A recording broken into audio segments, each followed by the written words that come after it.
प्रभु आपकी स्तुति, आपकी बड़ाई, आपकी प्रशंसा करते हैं। मैं आता हूँ तेरे पास। इस मालूम की हिंदी में ना hallelujah Jesus, hallelujah.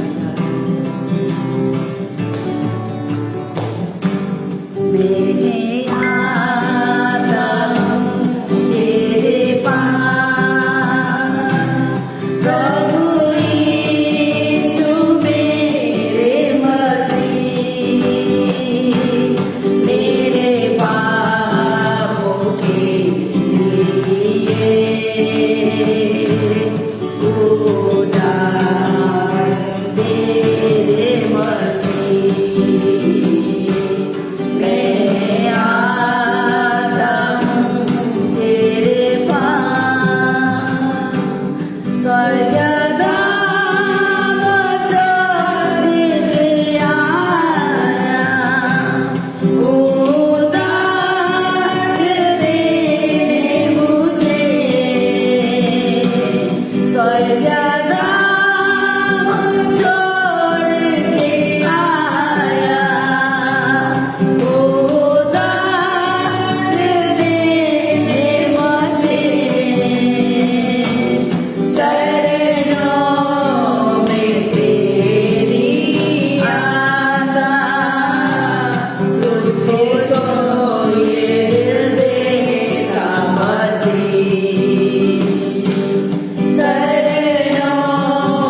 Hallelujah, Jesus hallelujah. प्रभु आपकी स्तुति हो। सचमुच में परमेश्वर का महान अनुग्रह से आज उन्होंने उनके करीब आने का अवसर दिया। वो उनका प्रेम जो है हमें उनके पास खींचता है। आइए एक और छोटा कोरस गाएंगे और उसके बाद हम लोग प्रार्थना करके वचन की तरफ देखेंगे। आपको पता है हम गीत गाना कौन सा हिंदी ना नेपाली? हाँ, नेपाली गाना थोड़ा सा गाऊंगी ना। हाँ, ठीक है।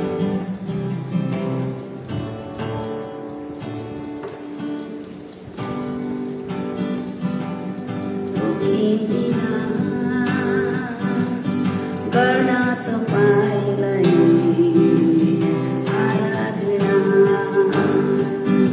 रोकिदिन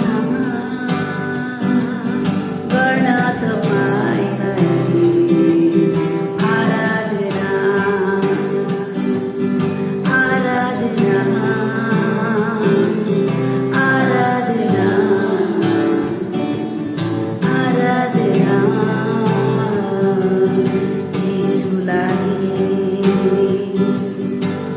कसरी छु बसु यीशु तपाईको अनुग्रहलाई देखी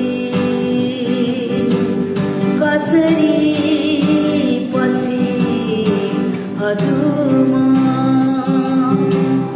यीशु तपाईको बलिदानलाई सम्झी कसरी छु बसु यीशु तपाईको बलिदानलाई सम्झी रोकिदिन गर्न तपाईलाई आराधना। Yes, Lord.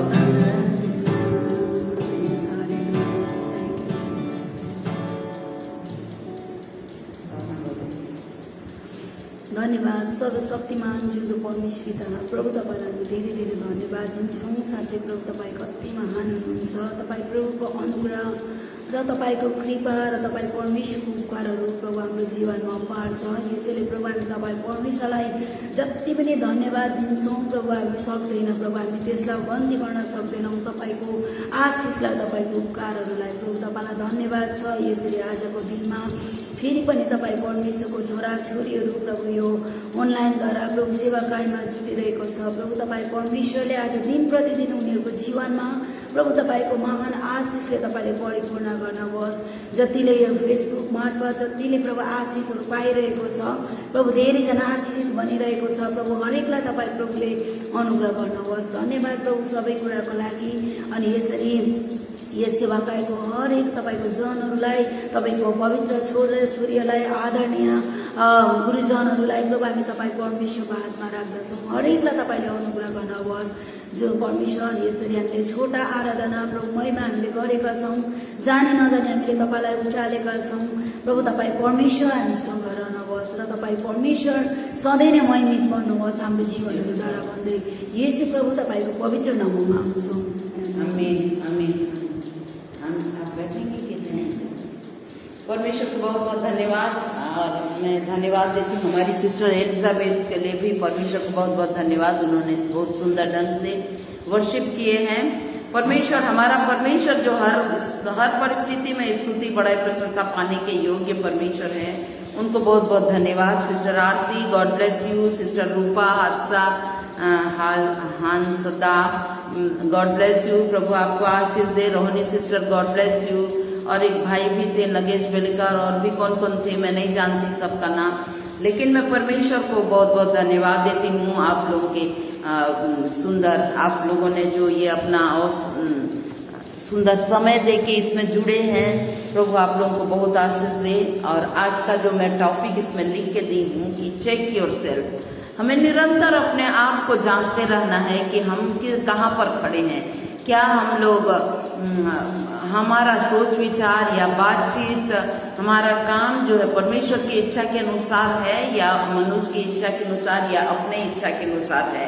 कि हम लोग हमें चेक करना है अपने आप को कि क्या हम परमेश्वर की आवाज को सुन सकते हैं या सिर्फ मनुष्यों की आवाज को सुनते हैं। हमें अपने आप को चेक करना है कि हम जो काम करते हैं वो परमेश्वर को भावता है कि सिर्फ हम अपने स्वार्थ के लिए काम करते हैं। तो आइए हम आज के वचन के बारे में देखेंगे, और ये आज का वचन जो कहता है Who shall be able to stand? कौन उसके सम्मुख में खड़ा हो सकता है। हम अपने आप को चेक करना है कि क्या मैं उसके सम्मुख में खड़ा हो सकती हूँ या हो सकता हूँ। कौन उसके सामने में खड़ा रह सकता है। हमारा परमेश्वर महान परमेश्वर है और हर चीज उसके सम्मुख में, हर काम जो है समय के अनुसार होता है। तो हम सबको एक दिन परमेश्वर का सामना जो है सामने में आना पड़ेगा, लेकिन उसके सामने आने से पहले जो है परमेश्वर हमें अवसर देते हैं। खड़ा होना जो है बहुत महत्वपूर्ण है। जैसे परमेश्वर सिंहासन में रहेंगे, उसके सम्मुख में आके खड़ा होना जो है ये बहुत महत्वपूर्ण है, क्योंकि परमेश्वर ने जीवन दिया है और जीवन का लेखा जो है हमें देने की आवश्यकता है। और इसी कारण से परमेश्वर चाहते हैं कि हम उनके सम्मुख में बने रहें, और इसी कारण से वो हमें अवसर पर अवसर देते हैं। 3-4 पॉइंट को मैं बोलूंगी जो कौन उनके सम्मुख में खड़ा रह सकता है और कौन नहीं रह सकता। तो सबसे पहले हम लोग देखेंगे कि कौन खड़ा नहीं हो सकता उनके सम्मुख में। ये दुनिया को परमेश्वर ने बहुत सुंदर ढंग से बनाया है, लेकिन इस दुनिया में पाप का स्वभाव होने के कारण से, मनुष्यों में पाप का स्वभाव होने के कारण से जो है वो परमेश्वर से के सम्मुख में खड़ा नहीं होता, बल्कि उसके नाम से उससे वो छिपता है। तो सबसे पहले हम लोग देखेंगे पापी उसके सम्मुख में खड़ा नहीं हो सकता। भजन संहिता 103 का 3 यदि हम लोग पढ़ेंगे तो यहाँ लिखा है, हे या यदि तू अधर्म के कामों का लेखा लिए तो हे प्रभु कौन खड़ा रह सकता है। यदि परमेश्वर अधर्म के कामों का लेखा लेंगे, हम जो अधर्म का काम होता है, जो गलत काम होता है, तो उसके सम्मुख में कोई भी खड़ा नहीं हो सकता है। Not the Sinner he will shrink. Sinner जो है वो सिकुड़ जाएगा, वो थरथराएगा, वो कांपने लगेगा। तो पापी उसके सम्मुख में खड़ा नहीं हो सकता।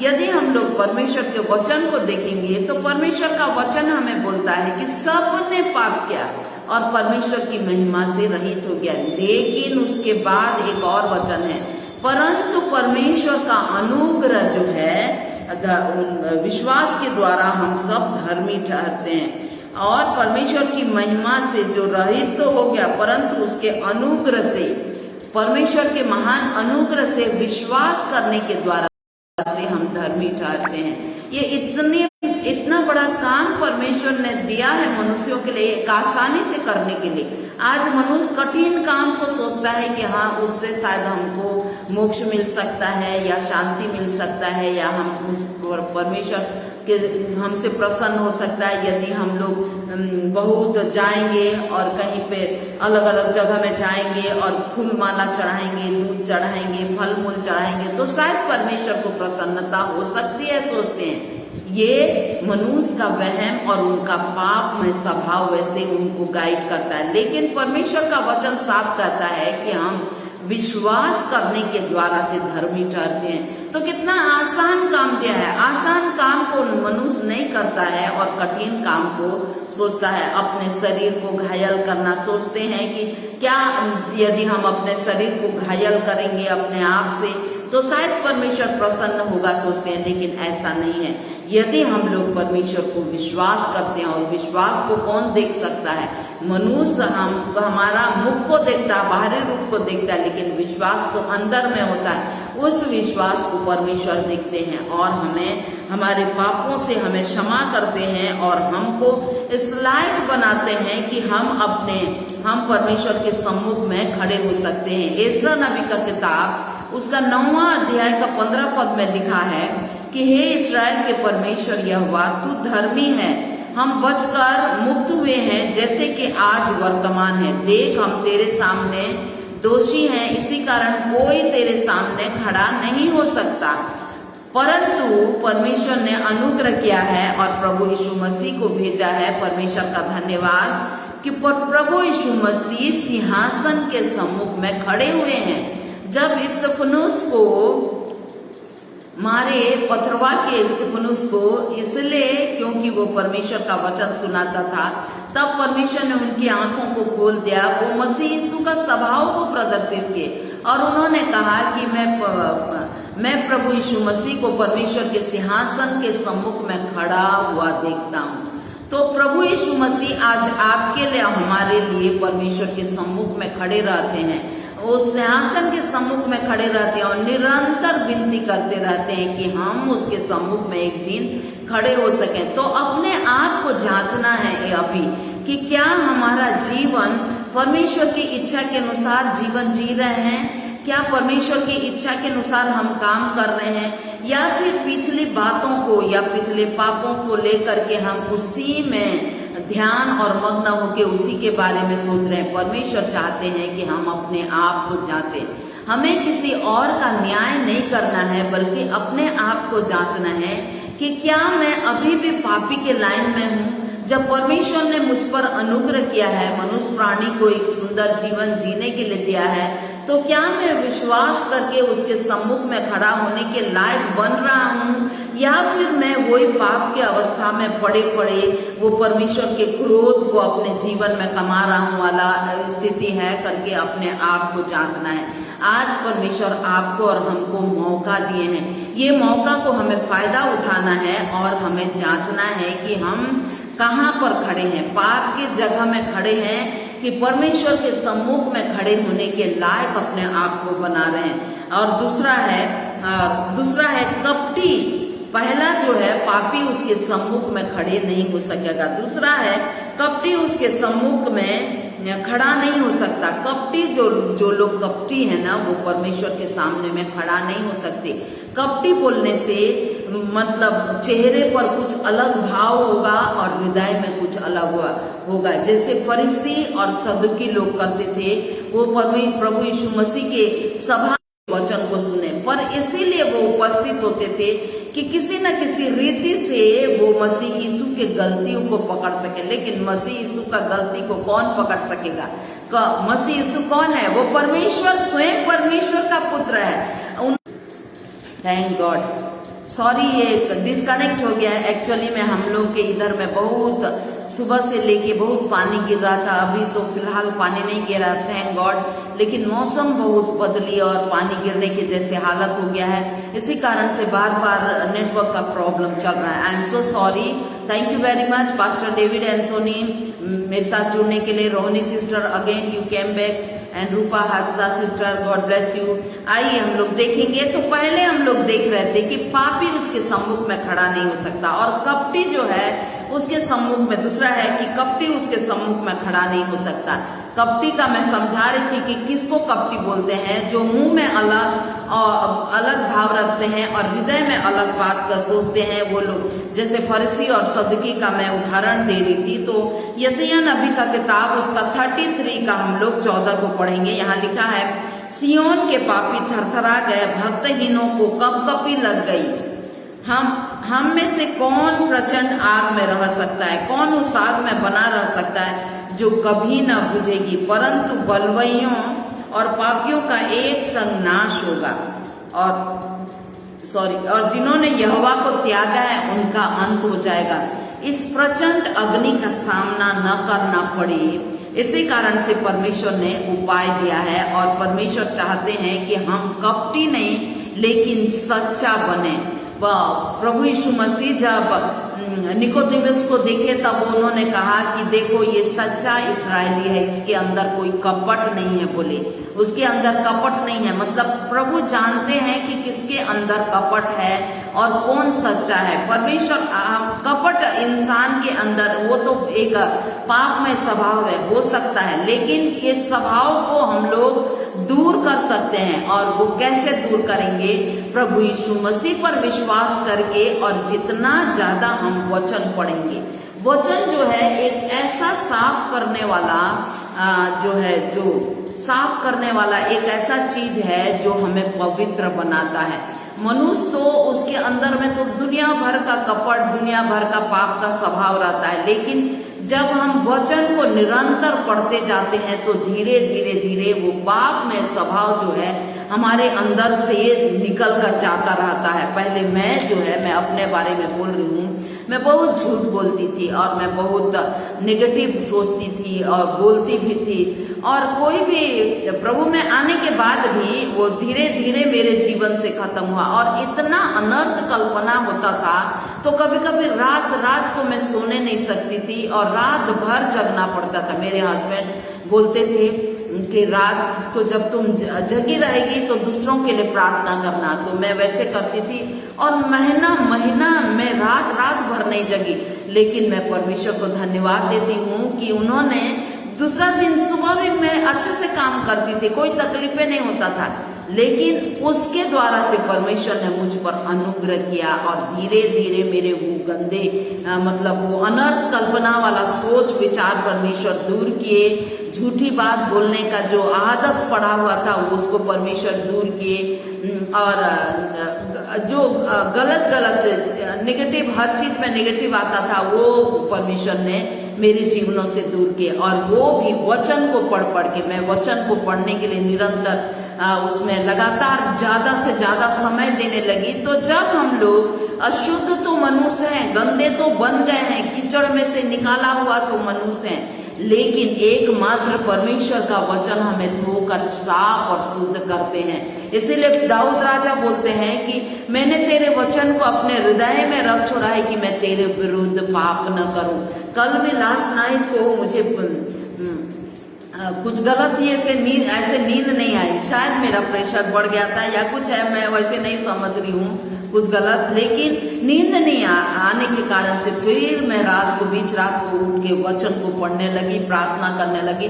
उसके बाद से मुझे मीठी नींद आए, और उसके बाद मैं वही बोल रही हूँ कि हम लोग तो मनुष्य प्राणी जो कपट से भरा हुआ है, पाप से भरा हुआ है, लेकिन एकमात्र परमेश्वर का वचन जो है हमें शुद्ध और पवित्र करता है। ये इसीलिए शुद्ध और पवित्र करता है क्योंकि एक दिन वो परमेश्वर चाहते हैं कि एक दिन वो शुद्धता और पवित्रता और पवित्र महापवित्र परमेश्वर के सम्मुख में हमें खड़ा कर सके। तो वचन हमारे लिए बहुत महत्वपूर्ण है, जो हमें साफ करता है। बिना छल के ईमानदारी से हमें बोलना है। अन्यायपूर्ण साधनों के द्वारा धन कमाने के लिए हमें अस्वीकार करना है। आपराधिक हिस्सा में सम्मिलित नहीं होना है। जो बुराई से मग्न होते हैं, कई बार बुराई से, ये भी गलत है, बुराई को देख करके या गलत चीज को देख करके खुश होते हैं, बुराई से मग्न होते हैं, या दूसरों को कुछ गलत या दूसरों की नीच गलत हालत को देखकर, बुरे हालत को देख करके प्रसन्न होते हैं। वो वैसे सब स्वभाव को हमें अपने जीवन से दूर करना है। वो कपटी स्वभाव होने के कारण से होता है। या कोई बहुत उन्नति कर रहा है तो उसके साथ अच्छा तो बोल रहे हैं, लेकिन मन के अंदर जलन है। तो इस तरह के कपट के स्वभाव से परमेश्वर हमें बचाने के लिए उन्होंने पहले से यीशु मसीह को तैयार किया, उन्होंने भेजा, ताकि वो अभी खड़े हैं तो उन पर विश्वास करके, उनसे प्रार्थना करके, उनकी अगुवाई के अनुसार जो पवित्र आत्मा के द्वारा से हमें मिलता है जीवन हम लोग जिएंगे, तो एक दिन उनके सम्मुख में हम खड़े हो सकेंगे। तो पहले देखिए, पापी उसके सम्मुख में खड़े नहीं हो सके। दूसरा है कपटी। अभी भी अपने आप को जांचना है कि कहीं मेरे अंदर वो गलत कपटी वाला स्वभाव तो नहीं है। यदि है तो प्रभु आज आपको और हमको मौका दे रहे हैं कि वो ऐसे स्वभाव से हम लोग बच कर रहे हैं और परमेश्वर के सम्मुख खड़े होने के लायक अपने आप को समर्पित कर दें। तीसरा जो है, घमंडी उसके सम्मुख में खड़े नहीं हो पाएंगे। हम लोग शुरू में ही देखते हैं शैतान का जो स्वभाव था वो घमंडी था। उसने घमंड भरी बातों को सोचा और मैं परमेश्वर के बराबर हो जाऊंगा और मैं उसके सिंहासन के समान अपना सिंहासन बनाऊंगा। सोचा, उसने खुलकर बात किया, मतलब घमंड भरी विचार किया, और परमेश्वर ने उसके घमंड को और उसको गिरा दिया। और मनुष्य में भी इस तरह के घमंड भरी विचार यदि होता है तो वो एक दिन परमेश्वर के सम्मुख में खड़ा नहीं हो सकेगा, क्योंकि परमेश्वर जो है अहंकारी या घमंडियों का जो है विरोध करते हैं। जो कोई यहाँ पे एक पद को मैं पढ़ूंगी। यहाँ लिखा है यिर्मयाह नबी का किताब 48 उसका 42 पद और 44 पद। यहाँ लिखा है और मोआब ऐसा तितर बितर हो जाएगा कि उसका दल टूट जाएगा, क्योंकि उसने यहोवा के विरुद्ध बड़ाई मारी है। मोआब जो है यहोवा परमेश्वर के विरुद्ध में बड़ाई मारता था, मतलब घमंड भरी बातें करता था। तो इसी कारण उसके बारे में लिखा है जो कोई भय से भागेगा उस समय वह गड्ढे में गिरेगा, और जो कोई गड्ढे में से निकले वह फंदे में फंसेगा, क्योंकि मैं मोआब के दंड को उस पर ले आऊंगा कि यहोवा की यही वाणी है। ये तो मोआब देश के लिए है, लेकिन आज भी जो घमंड, जो जिसका घमंड जो है, वो जो घमंडी स्वभाव से वो नम्र नहीं बनेगा, तो एक दिन उसके जीवन का परिस्थिति भी ऐसे होगा। घमंडी स्वभाव का कारण जो है वो जो है क्या करता है, घमंडी स्वभाव इंसान को नाश कर देता है। घमंड से चढ़ी हुई आंखों से यहोवा घृणा करते हैं। यहोवा परमेश्वर नम्र और खेदित लोगों को ऊंचा करते हैं। उनका दृष्टि जो है इतना महान परमेश्वर, लेकिन पृथ्वी पर वो देखते रहते हैं कि किसका मन खेदित है, कौन नम्र स्वभाव का है, तो उसको परमेश्वर ऊंचा करते हैं। तो परमेश्वर के सम्मुख में अभिमानी जो है टिक नहीं सकते।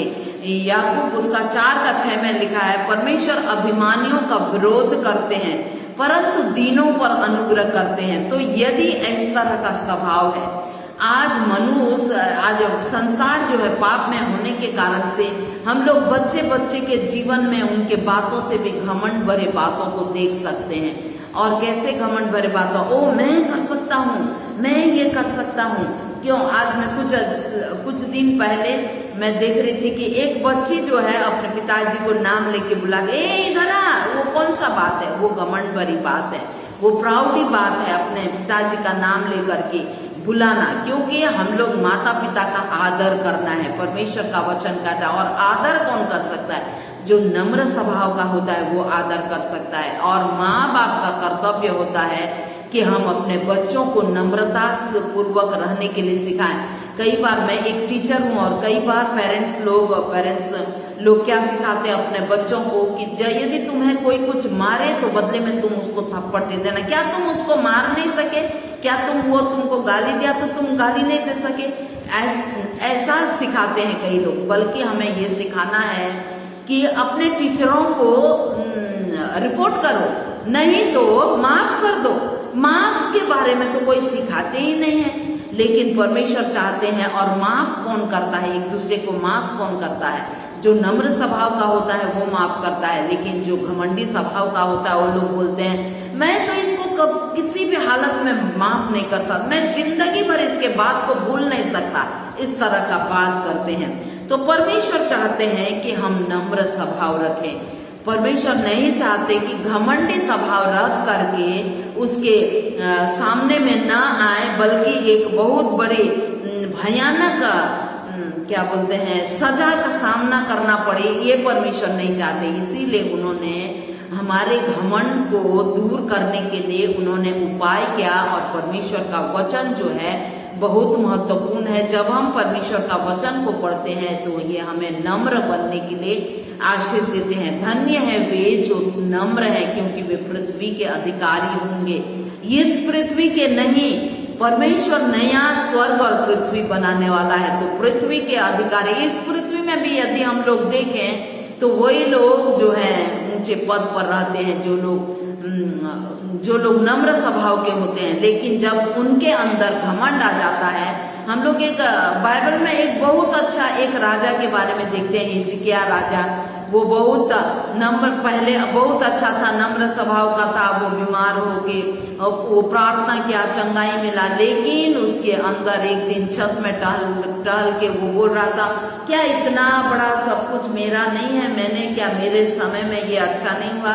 और ये घमंड होने के कारण उसका जीवन जो है मनुष्यों से भी खराब हो गया, मनुष्यों में भी गिना नहीं गया, पशु समान हो गया और उसको वो कर्ज मिला। परमेश्वर नहीं चाहते कि कोई श्राप का भागी हो, कोई वो बहुत बड़े दंड का भागी हो। और इसी कारण से वो चाहते हैं कि हम नम्र स्वभाव रखें ताकि उसके सम्मुख में एक दिन खड़े हों। तो आज आपको और हमको जांचना है, check yourself whether it is there in your life और नॉट। यदि इस तरह का स्वभाव है तो हमें आज भी दूर करने के लिए परमेश्वर अवसर दे रहे हैं। अपने आप को जांचना है, अपने आप को कोई भी दूसरे लोग बोलेंगे कि हाँ तुम अच्छा बोल रही है, कोई किसी को यदि घमंड भरी बात बोलेंगे तो आगे शाबाशी देंगे, और यदि नम्रता वाली बात बोलेंगे तो ये तुम क्यों गिर जाता है, तुम क्यों ऐसे क्या करके उल्टा उसको और लोग दबाएंगे। तो दूसरे से नहीं बल्कि अपने आप को जांचना है, अपने आप को जांचना है और तौलना है और समझना है कि मेरा स्वभाव ये वचन के अनुसार है कि नहीं, प्रभु यीशु मसीह के अनुसार है कि नहीं। हम लोग प्रभु यीशु मसीह के स्वभाव को देखते हैं कि नम्र और बहुत नम्र थे। It is very important to check ourself. Yes, very good Rohini sister, क्योंकि हमें अपने लेखा देना है, दूसरों का लेखा तो नहीं देना है कि कौन क्या कर रहा था या तुम्हारा पति क्या कर रहा था, तुम्हारे पिताजी क्या कर रहे थे, उसका हमको लेखा नहीं देना है, हमें अपने आप का लेखा देना है। तो हमें अपने आप को चेक करना है। यीशु मसीह जो है कितना नम्र स्वभाव के थे, जबकि वो परमेश्वर का पुत्र, लेकिन वो नम्र स्वभाव के होने के कारण से परमेश्वर ने उसे सब नामों में ऊंचा नाम दिया। और आज एक दिन सब घुटना उसके सम्मुख में टिकेगा और सब जीव उसका अंगीकार करेगा।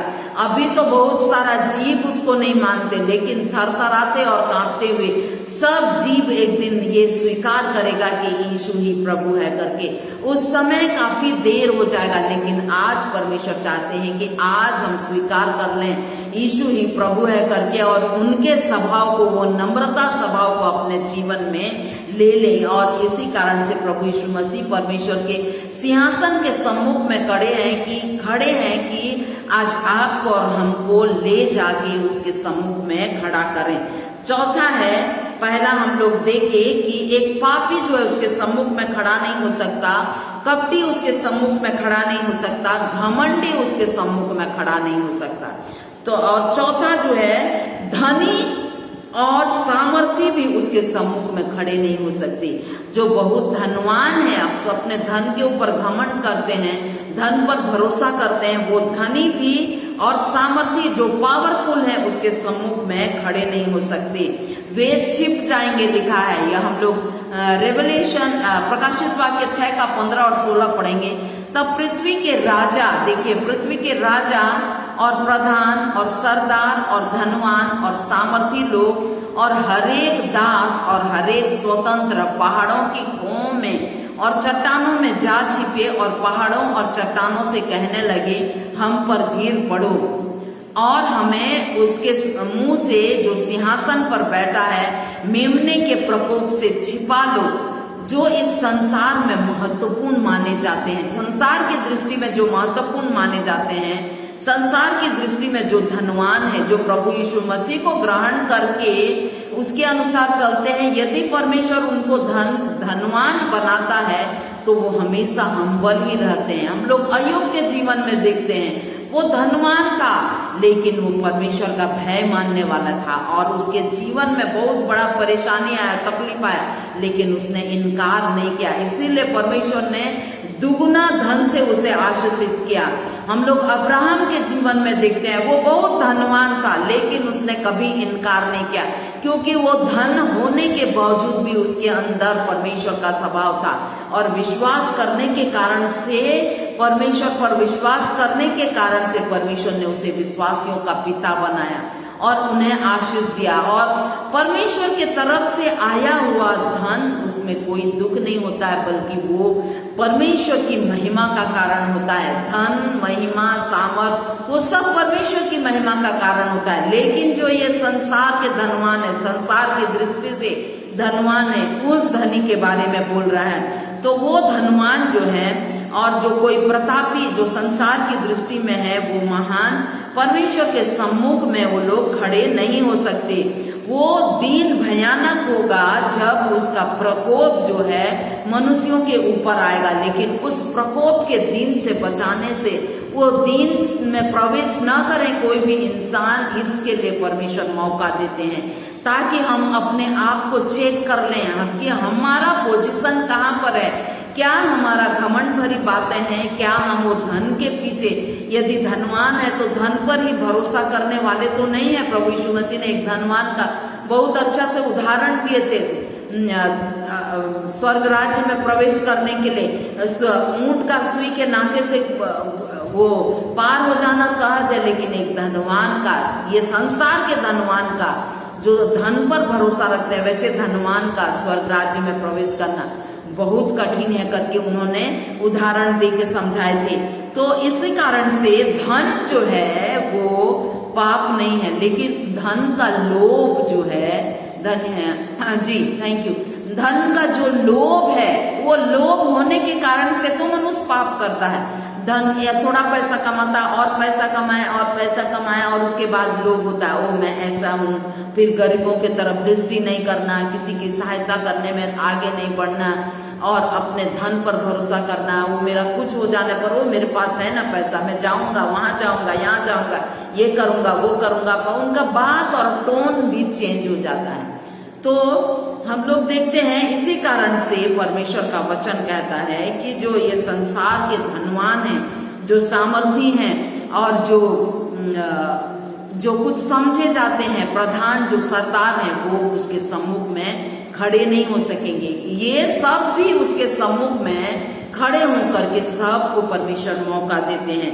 तो आज हमें अपने आप को जांचना है, हमें धन के पीछे नहीं, अपराध को त्यागना है, और सच्चाई को और धर्म को, मेल मिलाप को, पवित्रता के खोजी बनना है हमें, और उसके प्रकोप से तब हम बच सकेंगे। जीवन के मूल्य को हमें समझना है, परमेश्वर को समझना है, उनकी आज्ञाओं को मानना है, और उनकी इच्छा के अनुसार हमें अपने कामों को करना है। पापी, कपटी, घमंडी, धनवान, सामर्थी परमेश्वर के सम्मुख खड़े नहीं हो सकेंगे, पर जो नम्र हैं, दीन हैं, परमेश्वर का भय मानते हैं, मेल मिलाप का पीछा करते हैं, मेल को ढूंढते हैं, उन पर विश्वास करते हैं, वे उसके सम्मुख में खड़े हो सकेंगे। पांचवा जो है, पहला हम लोग देखे, पापी उसके सम्मुख में खड़े नहीं हो सकेंगे, कपटी उसके सम्मुख में खड़े नहीं हो सकेंगे, घमंडी उसके सम्मुख में खड़े नहीं हो सकेंगे, धनवान, सामर्थी, वो भी उसके सम्मुख में खड़े नहीं हो सकेंगे। तो फिर कौन खड़ा हो सकेगा? तो पांचवा पॉइंट है, सिर्फ वो लोग जो प्रभु यीशु मसीह को ग्रहण करके उसमें स्थिर रहते हैं। ग्रहण करना तक ही काफी नहीं है, बल्कि उसमें स्थिर रह के उसके अनुसार चलना जो है, उसके अनुसार जीवन बिताना जरूरी है।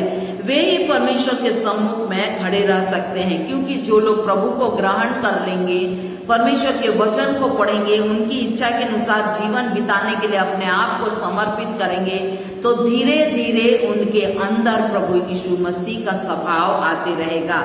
और यहाँ हम लोग पढ़ते हैं, रोमी 4:4 में लिखा है, तू कौन है जो दूसरे के सेवक पर दोष लगाता है? उसका स्थिर रहना या गिर जाना उसके स्वामी ही से संबंध रखता है। जब हम लोग प्रभु को ग्रहण कर लेते हैं तो कई बार गिर जाने पर भी हम लोग को परमेश्वर उठा लेते हैं, वरन वह स्थिर कर दिया जाएगा, लिखा है, क्योंकि प्रभु उसे स्थिर कर सकता है। हम लोग दाऊद राजा के जीवन में देखते हैं, जब वो प्रभु के संगति में चल रहा था, लेकिन उसके जीवन में ऐसा टेम्पटेशन आया, उसने व्यभिचार कर लिया, लेकिन वो व्यभिचार में पड़े रहने नहीं दिया, उसने अपना कबूल कर लिया, जबकि उस व्यभिचार के कारण से एक के बाद एक बहुत सारा पाप किया था उसने। लेकिन जब परमेश्वर से माफी मांगा, परमेश्वर ने उसे क्षमा कर दिया और फिर से खड़ा कर दिया। हम लोग पतरस के जीवन में देखते हैं, प्रभु के संग संग रहने के बावजूद भी वो जो है प्रभु यीशु मसीह को क्रूस में चढ़ाने के समय में वो 3 बार इनकार कर दिया, और फिर यीशु मसीह के जी उठने से पहले ही वो फिर से वो पुराने कामों में जाने के लिए वो रेडी हो गया, लेकिन फिर से प्रभु ने उसे खड़ा कर दिया और अद्भुत रीति से परमेश्वर के कामों को करने लगा। तो जब हम परमेश्वर पर एक बार विश्वास करते हैं और उसकी इच्छा के अनुसार चलने की कोशिश करते हैं, तो यदि गिर भी जाते हैं तो प्रभु हमें उठा लेते हैं, बचा लेते हैं। यहाँ इसी कारण से उनकी दया जो है हमारे ऊपर जो है बनी रहती है और भरपूरी से बनी है, और वो हमें अवसर दे रहे हैं, मन फिराने का अवसर देते हैं। और जो मन फिरा के फिर से उसके करीब आते हैं, परमेश्वर उन पर दया करते हैं। और जो पड़े रहना चाहते हैं तो वो तो उनके ऊपर है, डिसीजन तो हमारे ऊपर है।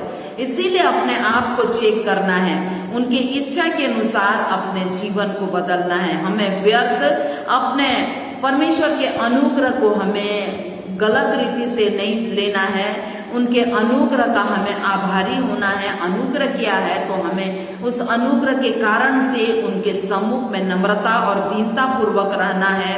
और सब अधर्म, क्योंकि वो परमेश्वर हमें सब अधर्म से छुटकारा देने में विश्वास योग्य और धर्मी परमेश्वर है, और हमें माफ करके फिर से वो नया जीवन वो खड़ा कर देते हैं।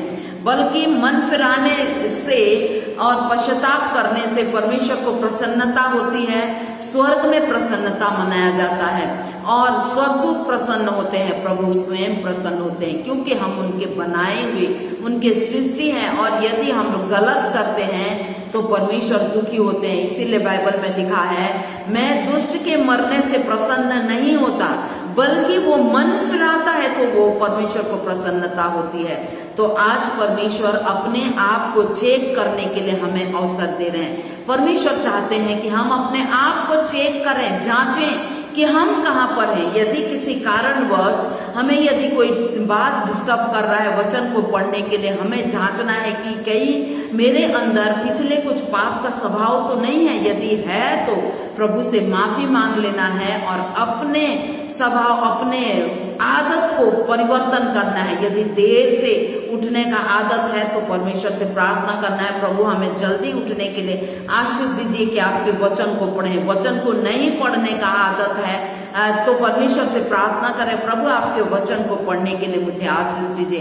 प्रार्थना यदि 2 मिनट करने का आदत है तो हमें प्रार्थना करना है कि प्रभु मुझे 10 मिनट, 1 घंटा, ये जितना ज्यादा से ज्यादा प्रार्थना करने के लिए आशीष दीजिए। और जब प्रार्थना करें तो परमेश्वर को बहुत धन्यवाद दीजिए। मांगने से भी ज्यादा जब हम उनकी प्रशंसा करते हैं तो हमें मांगने की भी आवश्यकता नहीं होगी।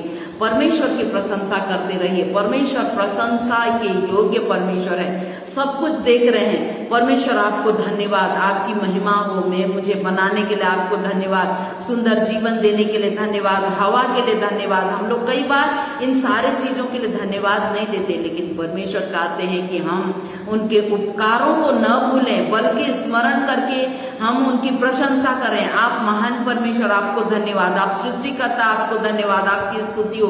जब हम स्तुति, हम मांगने से भी ज्यादा उनकी प्रशंसा करते हैं तो ये परमेश्वर को बहुत भाता है। तो आज चुनाव करने का आज आपके पास और हमारे पास है। कहीं हमारे स्वभाव में तो पाप में जीवन जीने वाला पापी तो नहीं है, कहीं कपट तो हमारे अंदर नहीं है, कहीं घमंडी स्वभाव तो नहीं है, और कहीं वो लालच की भावना, वो धन का लोभ और वो बनने का तो लोभ तो नहीं है, धनवान बनने का मतलब उसका जो लोभ है उस तरह का लोभ तो नहीं है, सामर्थ्य बनने का लोभ, जीविका का घमंड उस तरह का तो नहीं है। यदि है तो हम अपने आप को परमेश्वर के सम्मुख लाएं, माफी मांगे, अपने आप को नम्र करें, प्रभु यीशु मसीह पर विश्वास करें और अपने जीवन को समर्पित कर दें, तो प्रभु के सम्मुख में एक दिन खड़े हो सकेंगे।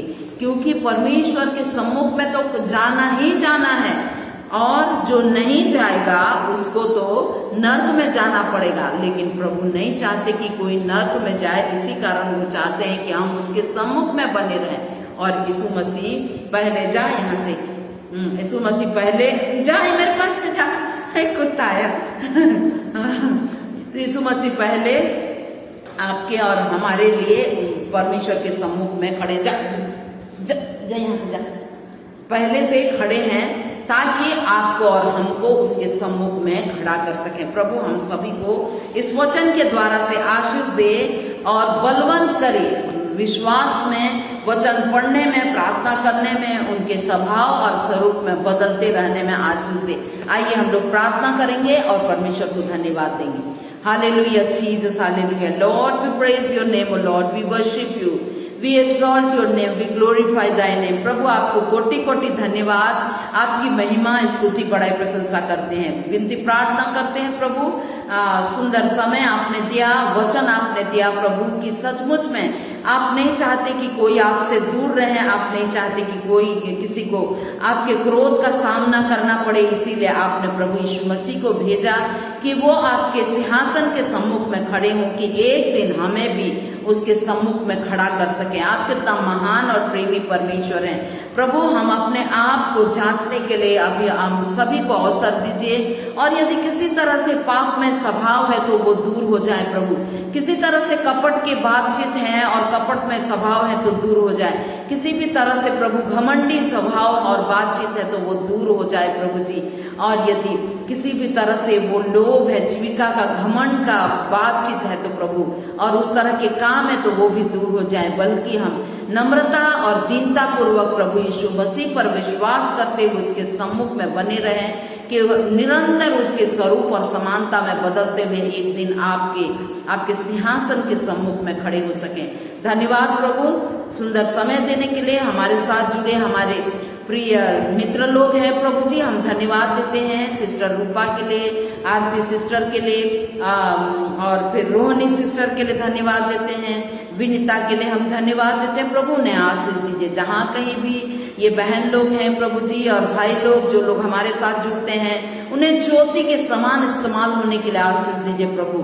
नमक के समान अपने जगह में इस्तेमाल होने के लिए आशीष दीजिए, और बड़े दृढ़ता पूर्वक प्रभु आप में बने रहें, आपकी महिमा करते रहें। इस पेज के लिए हम धन्यवाद देते हैं। पास्टर कपिल शर्मा जी के लिए आपको धन्यवाद प्रभु, उनकी सेवकाई में आशीष दीजिए। सिस्टर रश्मि जी को के लिए धन्यवाद प्रभु, उनकी सेवकाई में आशीष दीजिए। हम सब पर आपकी बड़ी कृपा हो प्रभु, हर प्रकार की बुराई से बचे रहें, पाप और परीक्षा से बचे रहें, और आपकी महिमा करते हुए जीवन बिताने के लिए एक एक को आशीष दीजिए। और फिर से हम हर एक को पिता पुत्र पवित्र आत्मा के नाम से उनके जीवन में आशीष की घोषणा करते हुए इस प्रार्थना को आपके प्रिय पुत्र प्रभु यीशु मसीह के महान और सामर्थी नाम से मांगते हैं। आमीन आमीन आमीन। Thank you very much. God bless you all. Thank you sister Rupa, God bless you.